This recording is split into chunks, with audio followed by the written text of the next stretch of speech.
23 अहम एजेंडों पर मोहर लगाई गई है, जिसमें सबसे अहम और बड़ा एजेंडा था शिक्षक बहाली में डोमिसाइल नीति को लागू किया जाना। कल ही मुख्यमंत्री नीतीश कुमार ने पोस्ट कर जानकारी दी और आज की बैठक में इस पर मोहर लगा दी गई है।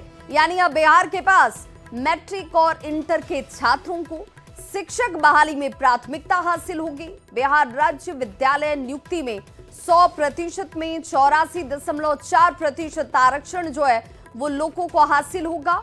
84.4% कोटे में बिहार के लोगों की ही सिर्फ बहाली होने वाली है। 16% कोटा में अगर बात करें तो बिहार और बिहार के बाहर के लोगों की बहाली होगी। बिहार में लगभग 85% से अधिक शिक्षक बहाली में डोमिसाइल पॉलिसी को लागू किया गया है और इसमें महिलाओं के लिए 35% आरक्षण पहले से शामिल है। डोमिसाइल के अलावा अगर बात करें तो शारीरिक शिक्षकों के मानदेय में 8,000 से इसे बढ़ाकर 16,000 रुपए किया गया है। रसोईया और रात्रि प्रहरी के मानदेय को भी बढ़ाया गया और एक बड़ा बदलाव, एक बड़ी सौगात के तौर पर शिक्षकों से लेकर रसोईया या फिर रात्रि प्रहरी को लेकर बिहार सरकार की तरफ से आज कैबिनेट की मोहर भी इस पर लग चुकी है। अब फायदा किस तरीके से मिलने वाला है वो भी जरा समझिए। जहां पर महिलाओं को 35% आरक्षण हासिल है, उस लिहाज से भी ये डोमिसाइल का लागू हो जाना उनके लिए सोने पर सुहागा के जैसा है। शारीरिक शिक्षकों के मानदेय की बढ़ोतरी की मांग काफी अरसे से रही और अब उनकी इस मांग को मुख्यमंत्री नीतीश कुमार ने हालांकि पहले ही इस पर अपनी हामी दे दी थी, लेकिन आज कैबिनेट से भी इस पर मोहर लग गई है। राज्य सरकार जो बिहार राज्य विद्यालय अध्यापक नियुक्ति नियमावली में जो प्रावधान है पूर्व में 50% जो सीट ऑलरेडी हैं वो विभिन्न जाति आधारित रिजर्वेशंस के लिए आधारित रिजर्वेशन है, जिसमें केवल बिहार के मूल निवासियों को ही आरक्षण का लाभ प्राप्त होता है। तो 50% पहले 100 में 50% ऑलरेडी आरक्षित हो गए हैं। 10% जो आरक्षण है वह आपका इकोनॉमिकली वीकर सेक्शन है, वो भी बिहार के मूल निवासियों के लिए है। अर्थात 60% ऑलरेडी आपका 100 में 60% ऑलरेडी आपके बिहार के निवासियों के लिए आरक्षित है। बच गया जो 40% है, उसमें 35% जो है महिलाओं के लिए, बिहार की महिलाओं के लिए आरक्षित है। तो 60 पहले हो गया, उसके बाद 35, जो 40 का जो 35% है वह भी ऑलरेडी बिहार के मूल निवासियों के लिए आरक्षित है। अब जो बच गया है, मतलब जो 40 में 40 का 35 भाग के बाद जो बचा, जो 65 भाग है 40 वाला, अब उसमें 40% जो रिजर्वेशन है वो बिहार के ऐसे स्टूडेंट जो मैट्रिक और अथवा इंटरमीडिएट पास होंगे उनके लिए अब आरक्षित हो जाएगा। 85% से भी ऊपर, 85% से भी ऊपर जो आरक्षण है अब वो बिहार के मूल निवासियों के लिए आरक्षित हो गया है। तो शिक्षक बहाली में डोमिसाइल को लागू किए जाने के ऐलान के बाद जेडीयू के युवा नेताओं ने मुख्यमंत्री नीतीश कुमार को अनोखे अंदाज में धन्यवाद दिया है। अब यह अंदाज कैसा है वो भी जानिए। युवाओं ने पटना के राजवंशी नगर में धन्यवाद यात्रा निकाली और मुख्यमंत्री नीतीश कुमार को धन्यवाद किया। जेडीयू के युवा नेताओं ने कहा कि नीतीश कुमार ने युवाओं को सिर्फ भरोसा ही नहीं दिया, भविष्य भी उनका दिया है, उनके भविष्य को संवारा है। बिहार का सपना नीतीश जी का अपना, डोमिसाइल का अधिकार नीतीश सरकार। और देखिए इन तख्तियों बैनर पोस्टर के साथ मुख्यमंत्री नीतीश कुमार को धन्यवाद देते हुए जेडीयू के ये युवा छात्र नेता। हाल ही में डोमिसाइल लागू किए जाने के बाद अब जनता दल यू के जो छात्र युवा के नेता हैं वो देखिए किस तरीके से सड़कों पर उतरकर मुख्यमंत्री नीतीश कुमार का आभार प्रकट कर रहे हैं। एक ओर विपक्ष के द्वारा क्रेडिट लेने की होड़ मची है, तो दूसरी ओर अब जो युवा हैं वो सड़कों पर उतरकर नीतीश कुमार को यहाँ धन्यवाद देते नजर आ रहे हैं। देखिए राजवंशी नगर जो हनुमान मंदिर है उसके बाहर की तस्वीर हम यहाँ दिखा रहे हैं। मंगलवार का दिन है और जो ये युवाओं की जो टोली है वो यहाँ पर पहुँची है मुख्यमंत्री नीतीश कुमार को धन्यवाद देने के लिए कि उन्होंने डोमिसाइल लागू किया शिक्षक बहाली में। आप लोग यहाँ पर धन्यवाद दे रहे हैं, लेकिन क्रेडिट तेजस्वी यादव कह रहे हैं कि हमें मिलना चाहिए, उन्होंने मांग किया जिसके बाद ये हुआ। नीतीश कुमार जी 2005 से लगातार बिहार के लोकप्रिय मुख्यमंत्री हैं और आज इन्होंने फिर से कल यह साबित किया कि कि नीतीश कुमार जी का बोल नहीं, नीतीश कुमार जी का काम बोलता है। नीतीश कुमार जी ने भरोसा नहीं, बिहार के युवाओं को भविष्य दिया है। युवा पूरी तरीके से संकल्पित है कि हमारे नेता आदरणीय नीतीश कुमार जी ने जिस तरह से बिहार के युवाओं के लिए उन्होंने भविष्य के लिए सोचा है, इसके लिए हम लोग और खास करके जो डोमिसाइल नीति कल उन्होंने लागू कर दिया है टीआरई 4 और टीआरई 5 में, उससे पूरा बिहार उनको धन्यवाद, पूरे बिहार के युवाओं के तरफ से उनको धन्यवाद, आभार। और फिर 25 से 30 फिर से नीतीश। जो भी शिक्षक का तैयारी बनने के लिए करते हैं बीएड करके छात्र, टीआरई 4 से और टीआरई 5 और 4 का आयोजन किया जाएगा, जिसमें डोमिसाइल नीति का लागू होना एकदम आवश्यक है। बहुत पुरानी ये चली आ रही थी और इसको नीतीश कुमार ने लागू किया, इसके लिए मैं नीतीश कुमार को धन्यवाद देता हूं। और ये जो मांग थी बहुत दिनों से चली आ रही थी छात्रों की, इसके लिए विभिन्न तरह से छात्रों प्लेटफॉर्म पर, सोशल मीडिया पर या फिर रोड पर आंदोलन किए, उसको ये सरकार ने लागू किया, इसके लिए मैं धन्यवाद देता हूं। और मुझे उम्मीद है कि आगे भी ऐसी सरकार छात्रों के हित में कार्य करती रहे। बिल्कुल, सरकार के इस निर्णय से कहीं न कहीं बिहार के युवाओं में उत्साह है। सियासत अपने जगह है, पक्ष विपक्ष भले ही इस पर क्रेडिट लेने की पॉलिटिक्स कर रहा हो, लेकिन दूसरी ओर जो बिहार के युवा हैं इस तरीके से मुख्यमंत्री नीतीश कुमार को धन्यवाद देते नजर आ रहे हैं। कैमरा पर्सन मनीष जुनेजा के साथ शैलेंद्र, न्यूज़ 18 पटना। तो बिहार में शिक्षक बहाली में नीतीश सरकार ने डोमिसाइल नीति को लागू कर दिया है। कैबिनेट की बैठक में मोहर लगने के बाद सभी रास्ते अब साफ हो चुके हैं। सत्ताधारी एनडीए के नेता सरकार के इस फैसले को बड़ा कदम बता रहे हैं। इससे बिहार के युवाओं का तो भला होने की बात कही ही जा रही है, वहीं विपक्ष के नेता इस पर निशाना साध रहे और इस फैसले को चुनावी चाल बता रहे हैं। बिहार में डोमिसाइल नीति लागू होना एक बहुत ही स्वागत योग्य कदम है और इसमें जो माननीय मुख्यमंत्री जी ने एक फैसला लिया है कि इंटर और मैट्रिक पास छात्रों के लिए 84.4% आरक्षण और बाकी 16% का कोटा सभी के लिए खुला रहेगा। यह समावेशिता और आरक्षण दोनों को मिला करके यह योग्य शिक्षकों की बहाली में एक नया कदम होगा और 35% आरक्षण महिलाओं के लिए से पहले ही प्रावधान किया गया है। देखिए, पिछले 20 वर्षों में एनडीए की सरकार ने बिहार के सभी विभागों को खाली कर दिया है। सारे विभागों में वैकेंसी है, सारे विभागों में पद रिक्त पड़े हैं। शिक्षा विभाग, स्वास्थ्य विभाग को तो चौपट करके इन लोगों ने रख दिया है। और जब आखिरी समय आया, चला चली की बेला आई, जब ये देख रहे हैं कि जाना तय है, तब ये नीति लाएंगे, वो नीति लाएंगे। अरे भाई, शिक्षकों को बहाल कीजिए, बच्चों का जीवन बर्बाद कर रहे हैं आप। और शिक्षक बहाली की प्रक्रिया में टीआरई 4, टीआरई 5 में डोमिसाइल नीति को लागू किया है, जिससे कहीं ना कहीं हमारे बिहार के अभ्यर्थी लाभान्वित होंगे। एक तरफ महागठबंधन के नेता तेजस्वी जी हैं जो सिर्फ ढकोसला देते हैं, और दूसरी तरफ नीतीश कुमार जी हैं जो लगातार ऐतिहासिक फैसले कर रहे हैं। लेकिन जैसे ही तेजस्वी जी ने कहा कि बिहार में बिहार के लोगों को ही नौकरी मिलेगी, बिहार के लोगों को ही रोजगार सृजन किया जाएगा और बिहार से पलायन की स्थिति को समाप्त करने के लिए हम नौकरी में 100% डोमिसाइल नीति लागू करेंगे। तो शिक्षक बहाली में डोमिसाइल नीति को लागू करने का जैसे ही ऐलान बिहार के मुख्यमंत्री नीतीश कुमार की तरफ से किया गया, उस पर सियासी तौर पर राजनेताओं की प्रतिक्रियाओं का दौर भी शुरू हो गया। कोई क्रेडिट लेने की होड़ में है तो कोई ये कह रहा है कि यही सरकार का विजन है। बिहार में शिक्षक भर्ती में डोमिसाइल नीति लागू करने की सरकार की घोषणा के बाद पूरे बिहार में खुशी की लहर देखी जा रही है। सिवान में सरकारी नौकरी की तैयारी कर रहे युवाओं ने इस फैसले के लिए सरकार को धन्यवाद दिया है। तो सरकार को इस फैसले के लिए धन्यवाद देते हुए ये वो युवा हैं जिन्हें इस बात की उम्मीद थी, भरोसा था कि उनके हित में फैसला सरकार की तरफ से लिया जाएगा और शिक्षक बहाली में डोमिसाइल के साथ एक बड़ी सौगात सरकार ने दी है। चलते बिहार के सभी युवाओं को रोजगार मिलेगा और दूसरे राज्यों को रोजगार नहीं मिल पाएगा। इसके कारण बहुत मैं माननीय मुख्यमंत्री को डोमिसाइल नीति के लिए बहुत बहुत धन्यवाद देता हूं और युवाओं को भी प्रेरणा है कि डोमिसाइल नीति लागू है तो और मेहनत करके बिहार के उज्जवल भविष्य की कामना करें। यहाँ के छात्रों के लिए बहुत बढ़िया पहल हुआ, इसके लिए छात्र बहुत दिनों से कोशिश कर रहे थे। इसके लिए हम बिहार सरकार को धन्यवाद देना चाहते हैं। मैं बिहार सरकार को भी बहुत धन्यवाद करता हूँ कि ये डोमिसाइल नीति लागू की है, ये और पहले लागू हो जाना चाहिए था। तो बिहार में डोमिसाइल नीति पर आरजेडी के नेता तेजस्वी यादव ने कहा, जहां तक डोमिसाइल की बात है, इससे हम इस बात को पहले से ही कहते रहे हैं कि जब हमारी सरकार आएगी तो हम इसे लागू करेंगे। ये सरकार वही कर रही है जो तेजस्वी कह रहा।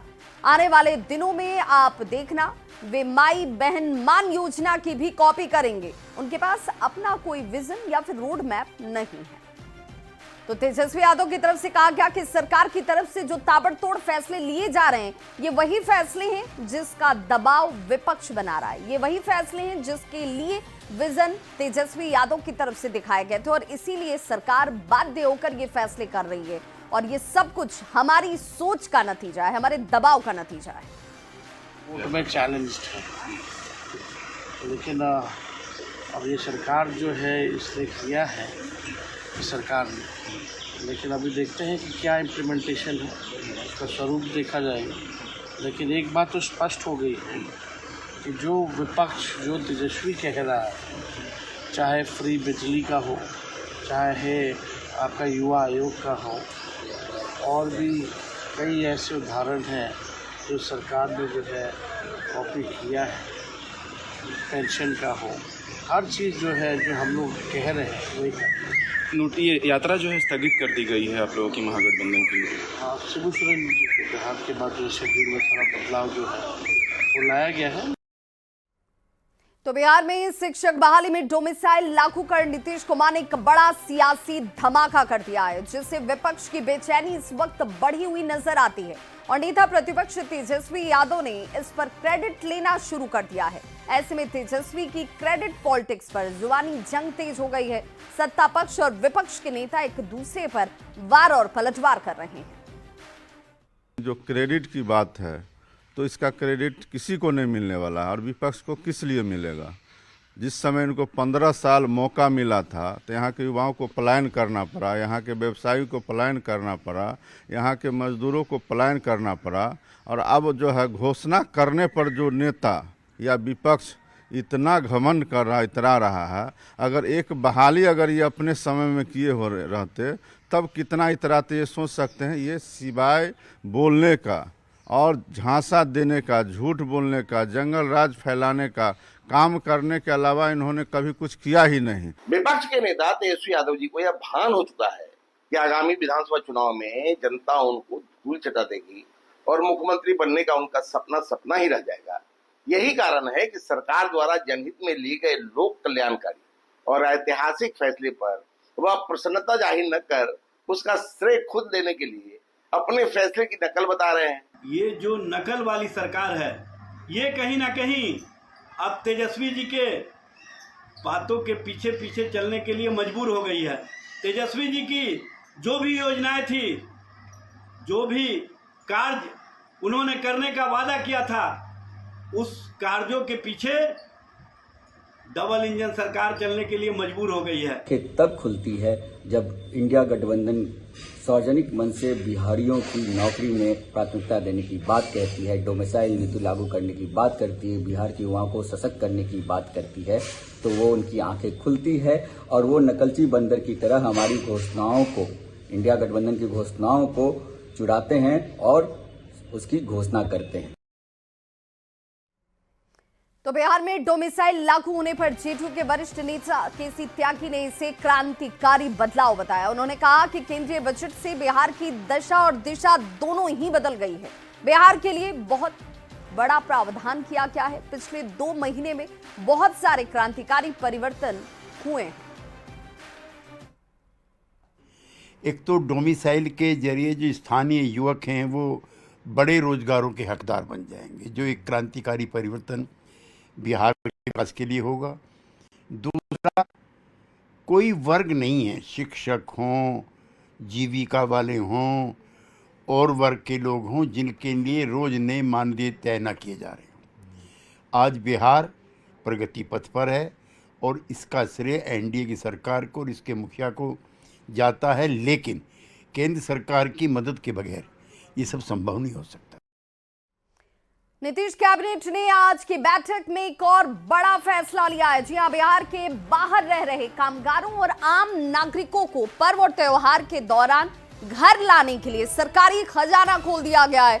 नीतीश कैबिनेट की तरफ से यह फैसला, जिसमें सरकार बस मालिकों से इकरारनामा करने वाली है। बस मालिकों को प्रति सीट दोनों तरफ से मिलाकर 450 रुपए प्रोत्साहन राशि जो है वो सरकार की तरफ से दी जाएगी। इस पर सरकार 7 करोड़ 27 लाख रुपए खर्च करने वाली है। यानी आप समझिए कि अगर पर्व और त्योहार के दौरान जो प्रवासी बाहर रहते हैं उन्हें अब अपने घर आने के लिए रकम खर्च करने की जरूरत नहीं है। संवाददाता संजय हमारे साथ इस वक्त ज्यादा जानकारी के साथ वो लाइन पर पटना से जुड़ गए। संजय, एक बड़ा फैसला सरकार की तरफ से, क्योंकि बड़ी संख्या कामगारों की जो पर्व छठ त्योहार में घर आती है। देखिए, निश्चित तौर पर विवाह एक बड़ी सौगात है ये उन कामगारों के लिए और आम नागरिकों के लिए जो फेस्टिवल के मौके पर अपने घर आते हैं। सरकार ने अपना खजाना उनके लिए खोल दिया है। सरकार बस मालिकों से एकरारनामा करेगी और बस मालिकों को प्रति सीट दोनों तरफ से मिलाकर 450 रुपये प्रोत्साहन सरकार ने फैसला किया है। अब इस पर सरकार ने 7 करोड़ 27 लाख रुपए जो है खर्च करने का फैसला लिया। लेकिन निश्चित तौर पर एक बड़ी सौगात वैसे कामगार और अप्रवासी बिहारियों के लिए जो फेस्टिवल के मौके पर बिहार आते हैं।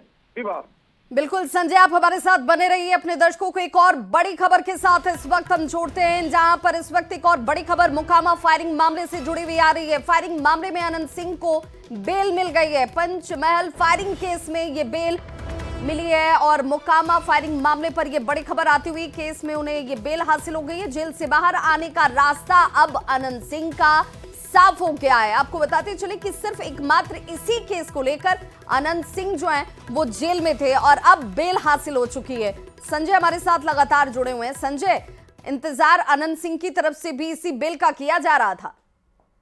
बिल्कुल, और आपको जैसा कि पता है पिछले 24 जनवरी से ही मोकामा के पूर्व विधायक अनंत सिंह पटना के बेऊर जेल में बंद है। फायरिंग की यह घटना पचमहला थाना क्षेत्र में 22 जनवरी को हुई थी और उन पर पचमहला थाना क्षेत्र में आर्म्स एक्ट, हत्या का प्रयास समेत कई अन्य धाराओं में केस दर्ज किया गया था और 24 जनवरी को उन्होंने बाढ़ कोर्ट में सरेंडर किया था। इसके बाद से वो लगातार जेल में बंद थे और 5/25 जो पचमहला थाना का केस नंबर था, उस मामले में आज पटना हाईकोर्ट से उन्हें जमानत मिल गई है। और इस जमानत के बाद चूंकि यही एक केस जो था उसमें वो जेल में थे, तो उनके जेल से बाहर निकालने का रास्ता जो है वो बिल्कुल, और अब देखना होगा कि किस वक्त अनंत सिंह बाहर निकलते हैं, क्योंकि उनके जो समर्थक हैं इस खबर के साथ ही जेल के बाहर जुटने भी शुरू हो जाते हैं। बहुत बहुत शुक्रिया संजय तमाम जानकारी के लिए। बिहार के सबसे बड़े अस्पताल पीएमसीएच की बात करें तो अब वार्ड शिफ्टिंग का काम यहां पर शुरू हो चुका है। सबसे पहले शिशु रोग विभाग को पुराने और जर्जर भवन से मुक्ति मिली है। जी हाँ, इस विभाग को नए भवन में शिफ्ट कर दिया गया है और अब इसी भवन में विभाग के अध्यक्ष से लेकर तमाम डॉक्टर और स्टाफ बैठने वाले हैं। यहीं से मरीजों को बेहतर इलाज की सुविधा हासिल होगी, जिसकी तस्वीर आप इस वक्त टीवी स्क्रीन पर देख पा रहे हैं। दूसरे सबसे बड़े अस्पताल पीएमसीएच में एक नया अध्याय और जुड़ गया है, जहां एक तरफ ओपीडी से लेकर इमरजेंसी की शिफ्टिंग लगातार जारी है, वहीं नए भवन में देख सकते हैं कि अब जो डिपार्टमेंट है उसे भी शिफ्ट किया जा रहा है। तो सबसे पहले शिशु विभाग जो पीडियाट्रिक्स है उसे शिफ्ट किया गया है और तमाम डॉक्टर्स हों, एचओडी हों, प्रिंसिपल हों या फिर अधीक्षक हों, तमाम लोग यहां मौजूद हैं। अभी शुभारंभ हो चुका है, यानी अब पुराने भवन से जो डॉक्टर्स हैं या जो पीजी डॉक्टर्स हैं या एचओडी हैं, तमाम लोग अब इसी नए भवन में वर्ल्ड क्लास हॉस्पिटल में अब उनका कक्ष होगा और यहीं से वो इलाज भी करेंगे और यहीं पर उनका चैम्बर भी होगा। अधीक्षक हैं डॉक्टर आईएस ठाकुर, क्या लग रहा है धीरे धीरे जो है अब नए अस्पताल की तरफ आप लोग बढ़ रहे हैं? ऐसा है कि अस्पताल का उद्घाटन माननीय मुख्यमंत्री के द्वारा, माननीय मंत्री जी के द्वारा 3 मई को हुआ था और इसके बाद हमने तुरंत जो है 11 डिपार्टमेंट को हमने ओपीडी के रूप में शिफ्ट कर दिया है यहाँ पे।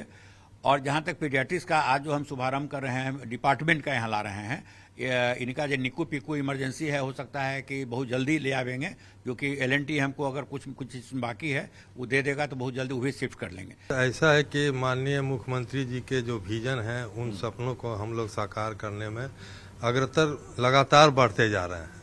हमने ओपीडी स्टार्ट किया, उसके बाद हमारे विभाग अब यहाँ धीरे धीरे शिफ्ट हो रहे हैं। अभी पेडियाट्रिक्स आए, कुछ ही दिनों बाद 3-4 दिनों के बाद मेडिसिन विभाग आएंगे, फिर paediatric emergency, medicine indoor, paediatric indoor, NICU PICU, ये सारे का शिफ्टिंग क्रमबद्ध तरीके से होता रहेगा। ये सिलसिला अब रुकने वाला नहीं। हमारे मरीज जो काफी तकलीफ की स्थिति में यहाँ इलाज कराने दूर दराज बिहार के क्षेत्रों से आते थे, अब उन्हें भी एयर कंडीशन में अच्छे भवन में इलाज कराने की सुविधा प्राप्त होगी। जो प्राचार्य हैं कौशल किशोर जी, तो प्राचार्य इधर 15 दिन 20 दिन महीना दिन से बने हैं, लेकिन इनका भी सुझाव हर समय सराहनीय रहा है और ये भी सतत प्रयत्नशील रहा है कि किस तरह से हम ये मुख्यमंत्री का जो ड्रीम प्रोजेक्ट है उसको कार्य रूप दें। और इसके अलावा हमारे अस्पताल के सभी कर्मचारी लोगों का भी बहुत सराहनीय सहयोग रहा है। डॉक्टरों को भी और मरीजों को भी काफी राहत मिलेगी।